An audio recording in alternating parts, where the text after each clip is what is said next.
दोस्तों, अगर मैं तुमसे कहूं कि ज्यादा पैसा कमाने से कोई अमीर नहीं बनता, बल्कि ज्यादातर लोग जितना ज्यादा कमाते हैं उतनी ही तेजी से गरीब होते चले जाते हैं, तो क्या तुम यकीन करोगे? सच यह है कि दुनिया में पैसे की कमी नहीं है। कमी है उन रूल्स की जिन्हें स्कूल नहीं सिखाता। लेकिन अमीर लोग अपनी पूरी जिंदगी उन्हीं पर खेलते हैं।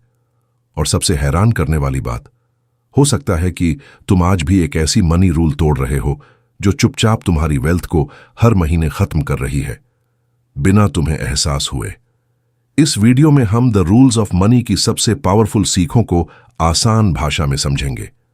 तुम जानोगे कि क्यों कुछ लोग कम इनकम के बावजूद वेल्थ क्रिएट कर लेते हैं, जबकि कई हाई सैलरी वाले लोग हमेशा फाइनेंशियल स्ट्रेस में फंसे रहते हैं। तुम सीखोगे कि मनी वास्तव में कैसे काम करता है, कौन सी फाइनेंशियल ट्रैप्स लोगों को सालों तक रोक कर रखती है, वेल्थ बनाने का इनविजिबल सिस्टम क्या है, और मिलियनेयर्स ऐसे कौन से डिसीजंस लेते हैं जो आम लोग कभी नोटिस ही नहीं करते। लेकिन यहीं पर कहानी खत्म नहीं होती, क्योंकि इस वीडियो का आखिरी लेसन सबसे पावरफुल है। यह सिर्फ तुम्हारा पैसा नहीं, बल्कि मनी को देखने का तुम्हारा पूरा माइंडसेट बदल सकता है। एक बार यह रूल समझ में आ गया तो शायद तुम कभी भी पैसे के बारे में पहले जैसा नहीं सोचोगे। इसलिए इस वीडियो को आखिर तक जरूर देखना, क्योंकि हर चैप्टर अगले चैप्टर का सीक्रेट खोलता है, और अगर तुमने बीच का कोई भी हिस्सा मिस किया तो पूरी पिक्चर अधूरी रह जाएगी। अगर तुम चाहते हो कि ऐसे ही लाइफ चेंजिंग फाइनेंस बुक्स की सबसे पावरफुल सीखें आसान और प्रैक्टिकल तरीके से मिलती रहें, तो अभी वीडियो को लाइक करो, नीचे कमेंट करके बताओ कि तुम्हारे हिसाब से अमीर बनने का सबसे बड़ा रूल क्या है। इस वीडियो को उन लोगों के साथ शेयर करो जिन्हें मनी की सही समझ की जरूरत है, और फाइनेंस मनी चैनल को सब्सक्राइब करके बेल आइकॉन जरूर दबा दो, क्योंकि अगला लेसन शायद वही हो जो तुम्हारी फाइनेंशियल जर्नी की दिशा हमेशा के लिए बदल दे। Chapter 1, why money doesn't work for you. क्या तुमने कभी सोचा है कि दो लोग एक जैसी सैलरी कमाते हैं, लेकिन कुछ साल बाद एक इंसान फाइनेंशियल फ्रीडम के करीब पहुंच जाता है, जबकि दूसरा हर महीने बिल्स और ईएमआई के बीच फंसा रहता है? क्या फर्क सिर्फ इनकम का है? नहीं, फर्क उन रूल्स का है जिन्हें ज्यादातर लोग कभी सीखते ही नहीं। यहीं पर ज्यादातर लोग पहली गलती करते हैं। उन्हें लगता है कि मनी प्रॉब्लम का सॉल्यूशन सिर्फ ज्यादा मनी है, इसलिए वे प्रमोशन के पीछे भागते हैं, एक्स्ट्रा आवर्स काम करते हैं और उम्मीद करते हैं कि एक दिन सब ठीक हो जाएगा। लेकिन फिर भी बैंक अकाउंट खाली क्यों रहता है? अब सोचो, अगर इनकम ही वेल्थ बनाती तो दुनिया के हर हाई सैलरी एम्प्लॉई करोड़पति होते। लेकिन रियलिटी बिल्कुल अलग है। कई लोग लाखों कमाने के बावजूद फाइनेंशियल स्ट्रेस में जीते हैं, जबकि कुछ लोग साधारण इनकम के साथ भी धीरे धीरे मजबूत वेल्थ खड़ी कर लेते हैं। हिडन ट्रूथ यह है कि मनी उन लोगों के पास ज्यादा देर तक रुकता है जो उसके रूल्स समझते हैं। अपने माइंड को एक वाटर टैंक की तरह इमेजिन करो। तुम्हारी इनकम उस टैंक में आने वाला पानी है, लेकिन अगर टैंक के नीचे छोटे छोटे छेद हों तो चाहे तुम जितना भी पानी भरो, टैंक कभी पूरा नहीं भरेगा। ठीक यही हालत पैसों की होती है। कमाई बढ़ाना आसान हो सकता है, लेकिन अगर स्पेंडिंग डिसीजंस और हैबिट्स गलत हैं तो पैसा हमेशा बाहर निकलता रहेगा। लेकिन यहां एक ट्विस्ट है, मनी सिर्फ नंबर्स नहीं है, मनी बिहेवियर है, और बिहेवियर हमेशा इमोशन से चलता है। कई बार हम कोई चीज इसलिए नहीं खरीदते क्योंकि उसकी जरूरत है, हम उसे इसलिए खरीदते हैं क्योंकि हमें कुछ देर के लिए अच्छा महसूस करना होता है। हमारा ब्रेन इंस्टेंट रिवॉर्ड चाहता है। यही वजह है कि छोटी छोटी इंपल्स परचेसेस धीरे धीरे बड़ी फाइनेंशियल प्रॉब्लम्स बन जाती हैं। अब सवाल है, क्या इसका मतलब लाइफ एंजॉय नहीं करनी चाहिए? बिल्कुल नहीं। असल रूल यह है कि हर रुपया खर्च करने से पहले उसे एक जॉब दो। अगर मनी बिना पर्पस के बाहर जाएगा तो वह वापस आने की संभावना भी कम होगी। लेकिन अगर हर रुपया किसी क्लियर गोल की तरफ बढ़े तो वही पैसा तुम्हारे लिए फ्यूचर में काम करना शुरू कर सकता है। सक्सेसफुल लोग हर इनकम को 3 नजरों से देखते हैं, आज की जरूरत, कल की सिक्योरिटी और आने वाले वर्षों की फ्रीडम। यही सोच उन्हें अलग बनाती है। वे सिर्फ कमाने पर फोकस नहीं करते, बल्कि यह भी तय करते हैं कि पैसा उनके लिए कैसे काम करेगा। यहीं से वेल्थ की शुरुआत होती है, क्योंकि वेल्थ का पहला रूल ज्यादा कमाना नहीं, बल्कि मनी को कंट्रोल करना है। जिस दिन तुमने अपने पैसों को डायरेक्शन देना शुरू कर दिया, उसी दिन फाइनेंशियल जर्नी भी बदलनी शुरू हो जाती है। लेकिन असली चैलेंज अभी बाकी है, क्योंकि अगर मनी को संभालना इतना आसान होता तो हर मेहनती इंसान अमीर होता। फिर आखिर ऐसा कौन सा सीक्रेट है जिसे वेल्थी लोग बचपन से समझ लेते हैं और बाकी लोग पूरी जिंदगी मिस कर देते हैं? अगले चैप्टर में हम उसी हिडन सीक्रेट का पर्दाफाश करेंगे, the hidden rules of the rich. हो सकता है इनमें से सिर्फ एक रूल भी तुम्हारे मनी को देखने का तरीका हमेशा के लिए बदल दे। Chapter 2, the hidden rules of the rich.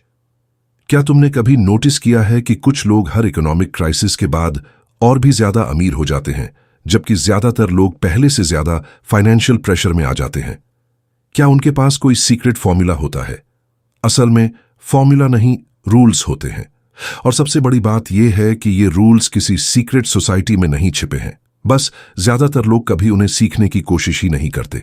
यहीं पर दुनिया दो हिस्सों में बढ़ जाती है। एक तरफ वे लोग हैं जो पूरी जिंदगी सिर्फ मनी के लिए काम करते हैं, दूसरी तरफ वे लोग हैं जो धीरे धीरे ऐसा सिस्टम बनाते हैं जहां मनी उनके लिए काम करना शुरू कर देता है। अब सोचो, अगर तुम्हें हर महीने सैलरी मिलनी बंद हो जाए तो कितने दिनों तक तुम्हारी लाइफ पहले जैसी चल पाएगी? 1 महीना, 3 महीने या सिर्फ कुछ हफ्ते? यही सवाल रिच माइंडसेट और नॉर्मल माइंडसेट का सबसे बड़ा फर्क दिखाता है। अमीर लोग सबसे पहले इनकम नहीं, कैश फ्लो के बारे में सोचते हैं। वे ऐसी चीजें बनाने या खरीदने की कोशिश करते हैं जो भविष्य में भी लगातार पैसा पैदा करें। उन्हें पता होता है कि अगर इनकम सिर्फ उनके टाइम पर डिपेंड करती है तो वेल्थ की एक लिमिट हमेशा रहेगी। अपने फाइनेंशियल लाइफ को एक पेड़ की तरह इमेजिन करो। ज्यादातर लोग सिर्फ फल चाहते हैं, उन्हें जल्दी रिजल्ट चाहिए। लेकिन अमीर लोग पहले जड़ों को मजबूत करते हैं, क्योंकि उन्हें पता है कि मजबूत जड़ें ही हर मौसम में फल देती हैं। यही जड़ें हैं नॉलेज, पेशेंस, डिसिप्लिन और स्मार्ट डिसीजंस। लेकिन यहां एक ट्विस्ट है। रिच लोग हर अपॉर्चुनिटी के पीछे नहीं भागते, वे नो बोलना सीखते हैं। हर नया ट्रेंड, हर शाइनी इन्वेस्टमेंट और हर क्विक प्रॉफिट उनके लिए सही नहीं होता। वे जानते हैं कि वेल्थ स्पीड से नहीं, कंसिस्टेंसी से बनती है। इसलिए वे पहले रिस्क समझते हैं, फिर डिसीजन लेते हैं। यहीं पर ज्यादातर लोग गलती करते हैं। वे दूसरों को देखकर इन्वेस्ट करते हैं।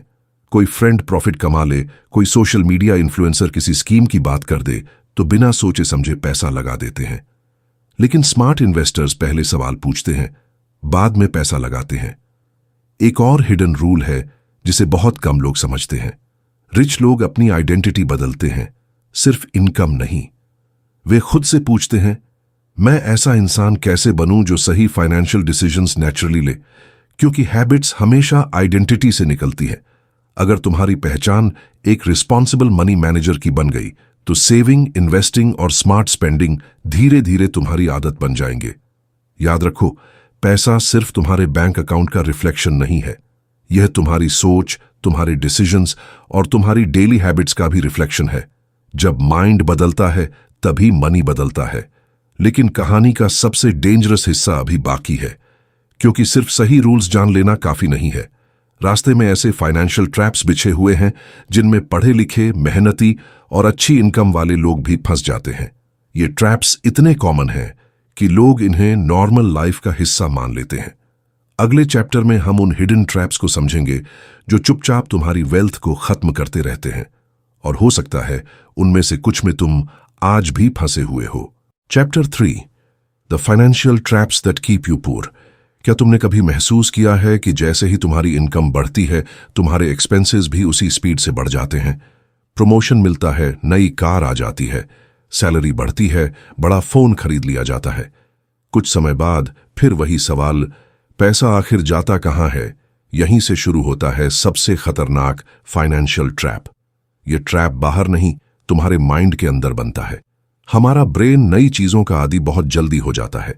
आज जो फोन तुम्हें एक्साइटेड करता है, कुछ महीनों बाद वह नॉर्मल लगने लगता है। फिर तुम्हें कुछ और नया चाहिए। यही एंडलेस साइकिल तुम्हें लगातार खर्च करने पर मजबूर करती है।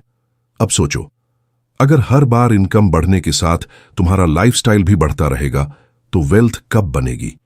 यही वजह है कि बहुत से लोग अच्छी सैलरी के बावजूद फाइनेंशियल फ्रीडम से दूर रहते हैं। वे अमीर दिखने में इतने व्यस्त हो जाते हैं कि सच में अमीर बनने का समय ही नहीं बचता।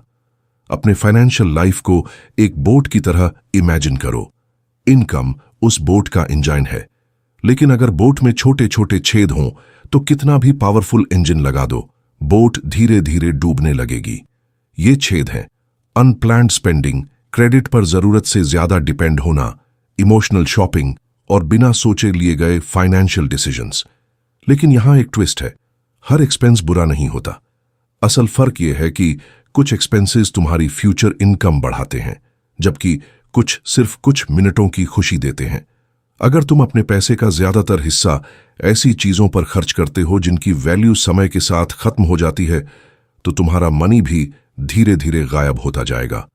एक और ट्रैप है जो सबसे ज्यादा डेंजरस है, कंपैरिजन। जब तुम अपनी लाइफ की तुलना दूसरों की हाईलाइट रील से करने लगते हो, तो तुम्हारे डिसीजंस तुम्हारे गोल्स के लिए नहीं, बल्कि दूसरों को इंप्रेस करने के लिए होने लगते हैं। महंगी कार, लग्जरी ब्रांड या फैंसी लाइफस्टाइल हमेशा फाइनेंशियल सक्सेस की निशानी नहीं होते। कई बार ये सिर्फ बढ़ते हुए डेट की चमकदार पैकेजिंग होते हैं। यहीं पर ज्यादातर लोग गलती करते हैं। वे प्राइस देखते हैं, कॉस्ट नहीं। प्राइस वह है जो तुम आज देते हो, लेकिन कॉस्ट वह है जो आने वाले कई महीनों या सालों तक तुम्हें चुकानी पड़ती है, ईएमआई, इंटरेस्ट, स्ट्रेस और मिस्ड अपॉर्चुनिटीज के रूप में। स्मार्ट पीपल सिर्फ खरीदने से पहले यह नहीं पूछते कि क्या मैं इसे अफोर्ड कर सकता हूं। वे यह पूछते हैं, क्या यह डिसीजन मेरी फ्यूचर वेल्थ को मजबूत करेगा। याद रखो, हर फाइनेंशियल डिसीजन तुम्हारी आइडेंटिटी को भी शेप देता है। हर बार जब तुम बिना सोचे खर्च करते हो, तुम अपने ब्रेन को वही पैटर्न दोहराने की ट्रेनिंग देते हो। लेकिन हर बार जब तुम सोच समझकर डिसीजन लेते हो, तुम डिसिप्लिन की नई वायरिंग तैयार करते हो। यही छोटी छोटी चॉइसेस भविष्य की बड़ी वेल्थ बनाती है। लेकिन सिर्फ ट्रैप से बचना काफी नहीं है। अगर तुम्हें सच में फाइनेंशियल फ्रीडम चाहिए, तो तुम्हें सिर्फ पैसा बचाना नहीं, बल्कि ऐसा सिस्टम बनाना होगा जो लगातार तुम्हारी वेल्थ को ग्रो करता रहे। और यही सिस्टम ज्यादातर लोग कभी नहीं बनाते। अगले चैप्टर में हम जानेंगे the invisible system for building wealth, एक ऐसा फ्रेमवर्क जो तुम्हारे मनी को सिर्फ सुरक्षित नहीं रखेगा, बल्कि समय के साथ उसे तुम्हारा सबसे मेहनती एम्प्लॉई बना देगा। Chapter 4, the invisible system for building wealth. क्या तुमने कभी सोचा है कि कुछ लोग बिना हर समय मनी की चिंता किए लगातार वेल्थ कैसे बनाते रहते हैं? क्या उनके पास कोई एक्स्ट्रा टैलेंट होता है, या फिर कोई ऐसा सिस्टम जिसे ज्यादातर लोग कभी देख ही नहीं पाते? यहीं पर सबसे बड़ा फर्क पैदा होता है। रिच पीपल अपनी फाइनेंशियल सक्सेस को विल पावर के भरोसे नहीं छोड़ते। वे एक ऐसा सिस्टम बनाते हैं जो सही डिसीजंस को आसान और गलत डिसीजंस को मुश्किल बना देता है। अब सोचो, अगर तुम्हें हर महीने सेविंग करने के लिए खुद को बार बार मोटिवेटेड करना पड़े, तो क्या तुम सालों तक ऐसा कर पाओगे? शायद नहीं, क्योंकि मोटिवेशन मौसम की तरह बदलती रहती है, कभी हाई कभी लो, लेकिन सिस्टम हमेशा काम करता है। अपने फाइनेंशियल लाइफ को एक रिवर की तरह इमेजिन करो। अगर रिवर का रास्ता सही बना दिया जाए तो पानी अपने आप सही दिशा में बहता है, लेकिन अगर रास्ता ही गलत हो तो वही पानी बाढ़ बन जाता है। पैसा भी बिल्कुल ऐसा ही है। अगर उसके लिए पहले से सही डायरेक्शन तय नहीं है, तो वह धीरे धीरे बिना किसी पर्पस के खत्म हो जाएगा। लेकिन यहां एक ट्विस्ट है, वेल्थ बड़े डिसीजन से कम और छोटे ऑटोमेटिक डिसीजन से ज्यादा बनती है। हर महीने इनकम आते ही अगर सबसे पहले सेविंग, इन्वेस्टिंग और इसेंशियल गोल्स के लिए पैसा अलग हो जाए, तो बाकी बचा हुआ पैसा ही तुम्हारा स्पेंडिंग बजट बन जाता है। तब तुम्हें हर बार खुद से लड़ना नहीं पड़ता, तुम्हारा सिस्टम तुम्हारे लिए काम करने लगता है। यहीं पर ज्यादातर लोग गलती करते हैं। वे पहले खर्च करते हैं और फिर जो बच जाए उसे सेव करने की कोशिश करते हैं। लेकिन सच तो यह है कि अक्सर कुछ बचता ही नहीं। स्मार्ट पीपल इसका उल्टा करते हैं। वे पहले फ्यूचर को पे करते हैं, फिर प्रेजेंट को। यही छोटी सी सोच लंबे समय में बहुत बड़ा अंतर पैदा करती है। एक और इनविजिबल रूल है जिसे बहुत कम लोग समझते हैं। टाइम सिर्फ क्लॉक पर नहीं चलता, मनी पर भी चलता है। हर दिन जो पैसा सही जगह काम कर रहा है, वह धीरे धीरे खुद पैसा बनाना शुरू कर सकता है। लेकिन जो पैसा सिर्फ खर्च हो जाता है, वह उसी दिन अपनी जर्नी खत्म कर देता है। इसलिए वेल्थ सिर्फ इस बात से तय नहीं होती कि तुम कितना कमाते हो, बल्कि इस बात से भी कि तुम्हारे कितने रुपए तुम्हारे लिए लगातार काम कर रहे हैं। अब अपने ब्रेन को एक गार्डन की तरह इमेजिन करो। अगर तुम हर दिन सही फाइनेंशियल हैबिट्स के छोटे छोटे सीड्स बोते हो तो शुरुआत में शायद कुछ खास दिखाई नहीं देगा, लेकिन समय के साथ वही सीड्स एक मजबूत पेड़ बन जाते हैं। दूसरी तरफ अगर तुम हर दिन लापरवाही के सीड्स बोते हो तो फाइनेंशियल प्रॉब्लम्स की झाड़ियां अपने आप उगने लगती हैं। याद रखो, सिस्टम तुम्हें परफेक्ट नहीं बनाता, सिस्टम तुम्हें कंसिस्टेंट बनाता है, और कंसिस्टेंसी ही वेल्थ की असली ताकत है। क्योंकि बड़ी सक्सेस अक्सर एक बड़े डिसीजन से नहीं बल्कि हजारों छोटे सही डिसीजन से बनती है जो सालों तक दोहराए जाते हैं। लेकिन अभी भी एक सवाल बाकी है। अगर दो लोगों के पास एक जैसा सिस्टम हो तो फिर भी एक इंसान आगे कैसे निकल जाता है? उसका जवाब सिर्फ नंबर्स में नहीं, साइकोलॉजी में छिपा है। अगले चैप्टर में हम जानेंगे the psychology behind millionaire decisions, वह मानसिक फ्रेमवर्क जो अमीर लोगों को फियर, ग्रीड और अनसर्टेनिटी के बीच भी सही फाइनेंशियल डिसीजंस लेने में मदद करता है। Chapter 5, the psychology behind millionaire decisions. क्या तुमने कभी सोचा है कि एक ही अपॉर्चुनिटी देखकर दो लोग बिल्कुल अलग डिसीजन क्यों लेते हैं? एक इंसान डरकर पीछे हट जाता है जबकि दूसरा शांत दिमाग से वही डिसीजन लेकर अपनी वेल्थ कई गुना बढ़ा लेता है। फर्क नॉलेज का कम और साइकोलॉजी का ज्यादा होता है। यहीं पर मनी का सबसे बड़ा गेम शुरू होता है। पैसा हमेशा उस इंसान के पास नहीं जाता जो सबसे इंटेलिजेंट हो। अक्सर पैसा उस इंसान के पास जाता है जो अपने इमोशंस को कंट्रोल करना जानता है। अब सोचो, अगर हर बार मार्केट नीचे जाए और तुम घबरा जाओ या हर बार कोई नई स्कीम देखकर एक्साइटेड हो जाओ, तो क्या तुम कभी लॉन्ग टर्म वेल्थ बना पाओगे? शायद नहीं, क्योंकि फाइनेंशियल सक्सेस सिर्फ सही इन्वेस्टमेंट चुनने से नहीं आती, वह सही बिहेवियर चुनने से आती है। अपने ब्रेन को एक कार के ड्राइवर की तरह इमेजिन करो। फियर और ग्रीड उस कार के दो बेहद ताकतवर पैसेंजर्स हैं। अगर ड्राइवर सो जाए तो वही पैसेंजर स्टीयरिंग पकड़ लेते हैं और कार गलत दिशा में चली जाती है। लेकिन अगर ड्राइवर जागता रहे तो चाहे रास्ता कितना भी मुश्किल हो, मंजिल तक पहुंचना संभव है। लेकिन यहां एक ट्विस्ट है, मिलियनेयर्स भी डरते हैं। फर्क सिर्फ इतना है कि वे डर के आधार पर डिसीजन नहीं लेते। वे फैक्ट्स देखते हैं, इमोशंस नहीं। उन्हें पता होता है कि हर मार्केट ऊपर भी जाएगी और नीचे भी आएगी, इसलिए वे शॉर्ट टर्म नॉइज से ज्यादा लॉन्ग टर्म डायरेक्शन पर भरोसा करते हैं। यहीं पर ज्यादातर लोग गलती करते हैं। जब सब लोग खरीद रहे होते हैं तब वे भी खरीद लेते हैं, और जब सब लोग बेच रहे होते हैं तब घबराकर वे भी बेच देते हैं। यानी उनके डिसीजंस लॉजिक से नहीं, क्राउड से चलते हैं।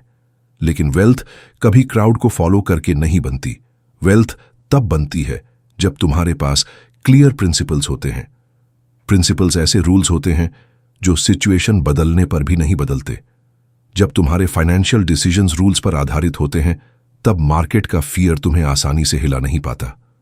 एक और पावरफुल रूल है, मिलियनेयर्स हर डिसीजन से पहले सिर्फ एक सवाल पूछते हैं, क्या यह डिसीजन मुझे आज अच्छा महसूस कराएगा या आने वाले 10 साल बेहतर बनाएगा?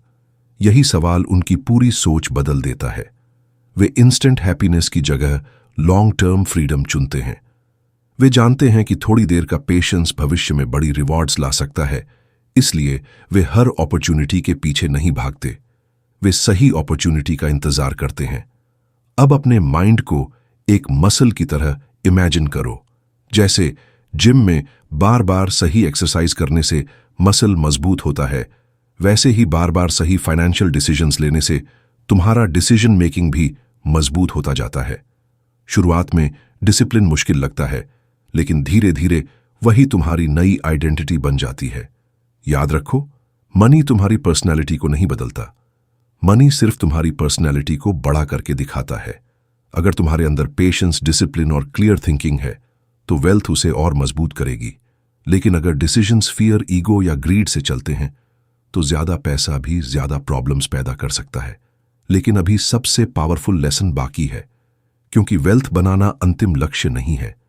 असली जीत तब होती है जब पैसा तुम्हें कंट्रोल करना बंद कर देता है और तुम अपनी शर्तों पर लाइफ जीने लगते हो। अगले और आखिरी चैप्टर में हम जानेंगे the final rule of financial freedom, वह रूल जो सिर्फ तुम्हारा बैंक बैलेंस नहीं बल्कि तुम्हारी पूरी जिंदगी देखने का नजरिया हमेशा के लिए बदल सकता है। Chapter 6 the final rule of financial freedom. क्या होगा अगर मैं तुमसे कहूं कि फाइनेंशियल फ्रीडम का मतलब करोड़पति बनना नहीं है? और क्या होगा अगर असली अमीरी तुम्हारे बैंक बैलेंस से नहीं बल्कि तुम्हारी चॉइसेस से मापी जाए? यही वह रूल है जिसे समझने के बाद मनी सिर्फ एक टूल बन जाता है, तुम्हारा मास्टर नहीं। ज्यादातर लोग सोचते हैं कि जब मेरे पास बहुत पैसा होगा तब मैं फ्री हो जाऊंगा, लेकिन सच्चाई इसका उल्टा है। पहले तुम्हें अपने माइंड को फ्री करना पड़ता है, फिर वेल्थ धीरे धीरे उसका रिजल्ट बनती है। अब सोचो, अगर तुम्हें हर सुबह सिर्फ इसलिए काम पर जाना पड़े क्योंकि बिल्स भरने हैं, तो क्या वह फाइनेंशियल फ्रीडम है? और अगर तुम्हारे पास इतना कंट्रोल हो कि तुम अपने टाइम, अपने डिसीजंस और अपनी लाइफ को अपनी शर्तों पर जी सको, तो क्या वही असली अमीरी नहीं है? यहीं पर द रूल्स ऑफ मनी का सबसे बड़ा लेसन सामने आता है। मनी का उद्देश्य सिर्फ खर्च करना नहीं है, मनी का उद्देश्य तुम्हें ऑप्शंस देना है। जब तुम्हारे पास ऑप्शंस होते हैं तब तुम्हारे पास फ्रीडम होती है। तुम बेहतर डिसीजंस ले सकते हो, सही अपॉर्चुनिटी का इंतजार कर सकते हो, अपने फैमिली के साथ समय बिता सकते हो, सीख सकते हो, ग्रो कर सकते हो और बिना लगातार फाइनेंशियल स्ट्रेस के अपनी लाइफ जी सकते हो। लेकिन यहां एक ट्विस्ट है। फाइनेंशियल फ्रीडम किसी एक बड़े मोमेंट में नहीं आती, वह हर दिन लिए गए छोटे छोटे डिसीजन से बनती है। हर बार जब तुम बिना सोचे खर्च करने के बजाय सोच समझकर डिसीजन लेते हो, हर बार जब तुम अपनी फ्यूचर को प्रेजेंट जितनी इंपॉर्टेंस देते हो, हर बार जब तुम इनकम बढ़ाने के साथ साथ अपनी हैबिट्स भी बेहतर बनाते हो, तब तुम फाइनेंशियल फ्रीडम के एक कदम और करीब पहुंच जाते हो। अपने फाइनेंशियल जर्नी को एक मैराथन की तरह इमेजिन करो। जो लोग शुरुआत में बहुत तेज भागते हैं वे अक्सर बीच रास्ते थक जाते हैं, लेकिन जो लोग सही स्पीड, सही डायरेक्शन और कंसिस्टेंसी के साथ चलते हैं वही आखिर तक पहुंचते हैं। वेल्थ भी बिल्कुल ऐसी ही जर्नी है। यह लक का गेम नहीं बल्कि डिसिप्लिन का रिजल्ट है। याद रखो, तुम्हारी सबसे बड़ी इन्वेस्टमेंट कोई स्टॉक, प्रॉपर्टी या बिजनेस नहीं है। तुम्हारी सबसे बड़ी इन्वेस्टमेंट तुम्हारी फाइनेंशियल थिंकिंग है, क्योंकि जब तुम्हारी थिंकिंग बदलती है तब तुम्हारे डिसीजंस बदलते हैं। डिसीजंस बदलते हैं तो हैबिट्स बदलती हैं, हैबिट्स बदलती हैं तो रिजल्ट्स बदलते हैं, और धीरे धीरे वही रिजल्ट्स तुम्हारी पूरी आइडेंटिटी बदल देते हैं। इस किताब का सबसे बड़ा संदेश यही है कि पैसा कभी भी फाइनल गोल नहीं होना चाहिए। फाइनल गोल एक ऐसी लाइफ बनाना है जहां पैसा तुम्हारे सपनों को सपोर्ट करे, उन्हें कंट्रोल ना करे। आज से खुद से एक प्रॉमिस करो, पैसे के पीछे अंधी दौड़ नहीं लगाओगे, पैसे के रूल्स सीखोगे, हर रुपया एक पर्पस के साथ इस्तेमाल करोगे और ऐसी हैबिट्स बनाओगे जो आने वाले वर्षों तक तुम्हारे लिए काम करती रहे। क्योंकि आखिर में अमीर वह नहीं होता जिसके पास सबसे ज्यादा पैसा हो, अमीर वह होता है जिसके पास सबसे ज्यादा फ्रीडम हो। अगर इस वीडियो ने मनी को देखने का तुम्हारा नजरिया बदल दिया है तो इसे लाइक जरूर करो, कमेंट में लिखो आई कंट्रोल मनी, ताकि यह कमिटमेंट तुम्हारी नई आइडेंटिटी का हिस्सा बन जाए। इस वीडियो को उन लोगों के साथ शेयर करो जो सिर्फ पैसा कमाना नहीं बल्कि वेल्थ बनाना चाहते हैं, और फाइनेंस मनी चैनल को सब्सक्राइब करके बेल आइकन दबाना मत भूलना, क्योंकि अगली बुक समरी तुम्हारी फाइनेंशियल जर्नी का अगला सबसे बड़ा टर्निंग पॉइंट बन सकती है।